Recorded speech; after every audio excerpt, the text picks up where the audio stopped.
Long যে আমি কোনো ভিডিও পোস্ট করছি না। সো আই ওয়াজ থিঙ্কিং যে আমি মাসির বাড়ি এসেছি অ্যান্ড আই ওয়াজ থিঙ্কিং যে চলো, আর মাসির বাড়ি আসলে ইউ অল নো যে আমি আমার মাসির হাতে রান্না খুব পছন্দ করি, তো আমি নতুন নতুন কিছু না কিছু আবদার করি। And this time it's one of my favourite, like I literally waited for 2 to 3 years, because আমি যখনই মাসির বাড়ি আসতাম তখনই লাইক মনসুন সিজন থাকতো না। And finally I'm gonna have it today on my lunch. So তার আগে আমি ভাবলাম যে তোমাদেরকে শেয়ার করে দিই। And it's a new recipe on my channel, and এমনিতেও ভিডিও পোস্ট করি না, প্লাস ফুড রেসিপি অনেকদিন ধরে শেয়ার করি না। So I will be sharing it to you all. I hope you will be liking it. It's a very easy recipe. So yeah, just watch it. And কেমন লাগলো তোমাদের, বাড়িতেও try করো। It's very easy, trust me, it very easy, তোমরা দেখলেই বুঝতে পারবে। And বাড়িতে ট্রাই করবে অবশ্যই, অ্যান্ড আমাকে কমেন্টে জানাবে that how you liked it. Guys, don't judge me for my look. I just literally woke up, and please ignore the background because lovebirds are always like chee chee chee karte hain ye log. So anyways, yeah, let's get into the video and just yeah, please don't skip it. And jara jara amar channel new acho, hi everyone, this is Sneha Chaudhary, and thank you for watching the video. Hope you liked it. Please like, share and subscribe to my channel because এখন তোমাদের each and every penny counts, you know, for me. And যতটুকু I have reached, thank you all so much, and I want more from you all. আজকে আমরা বানাবো হচ্ছে হলো কাঁকড়ার কারি। তো সবার প্রথমে কাঁকড়াটাকে ভালো করে দেখছো যে কেটে ভালো করে ধুয়ে নিচ্ছি, ভালো করে হাত পা এগুলো সব খুলে তারপরে ভালো করে স্ক্রচ দিয়ে ভালো করে নোংরাগুলো বের করতে হবে জল দিয়ে। তারপরে কাঁকড়ার যে শেলটা আছে ওটা ফাটিয়ে নিতে হবে। ভিতরে যে নোংরাগুলো আছে সেগুলো ভালো করে বের করে নেবার পর কাঁকড়াগুলোকে নুন হলুদ মাখিয়ে কিছুক্ষণ রেখে দিলাম। এরপর আমরা মিক্সিতে মশলাগুলো বানাবো। তো সবার প্রথমে আদা রসুন পেস্ট, আর এখানে আমরা পেঁয়াজগুলোকে এরকম করে কেটে মিক্সিতে ভালো করে মিক্স করে নেব।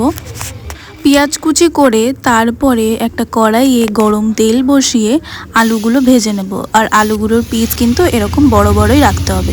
তারপর ওই সেম কড়াইতে আলুগুলো তুলে কাঁকড়ার যে পাগুলো আছে ওগুলো আমরা হালকা আঁচে ভেজে নেব। কাঁকড়ার পাগুলো তুলে নেবার পর আমরা কাঁকড়ার যে বডিটা আছে ওটাও সেমভাবে এরকম করে ভেজে নেব। তারপরে আরেকটা পেস্ট বানাবো। তার জন্য গোটা গরম মশলা, গোটা শুকনো লঙ্কা, গোটা জিরে ধনে, কাশ্মীরি লঙ্কা, টমেটো আর 1 চামচ মতো হলুদ। পেস্টটা ভালো করে মিক্সিতে গ্রাইন্ড করে এরকম কিছু দেখতে হবে। তারপরে আমরা যে বডিটা আছে কাঁকড়ার সেটা ভালো করে ভেজে নেব। কাঁকড়াগুলো নামিয়ে নেবার পর ওই সেম কড়াইতে জিরে আর তেজপাতা দিয়ে দেব। আর আগে কেটে রাখা পেঁয়াজ কুচি সেটাও আমরা ওই কড়াইতে ঢেলে লাল লাল করে ভেজে নেব।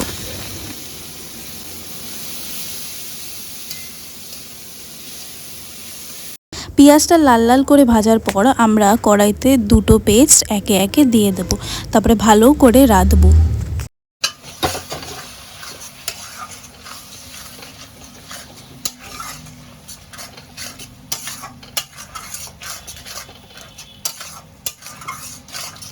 ভালো করে রান্না করার পর আমাদের যেই ভেজে রাখা আগের যে কাঁকড়াগুলো ছিল ওগুলো আমরা কড়াইতে দিয়ে দেব। তারপরে ভালো করে সবগুলোকে একসাথে কষাবো। আমাদের অলমোস্ট কিন্তু রান্না শেষ। আর তোমরা দেখে বুঝতেই পারছো বাই দিস টাইম যে কতটা ইজি কাঁকড়া বানানো। যেরকম কঠিন মনে হয় শুনলে ততটাও কঠিন না। It's very simple, just you have to know the process.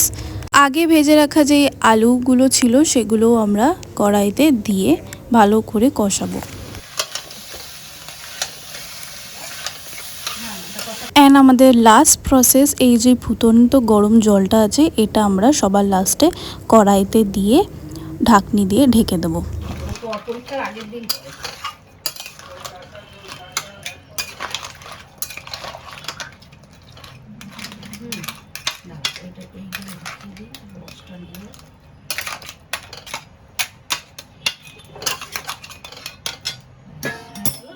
So guys, hour কাঁকড়া ইজ রেডি।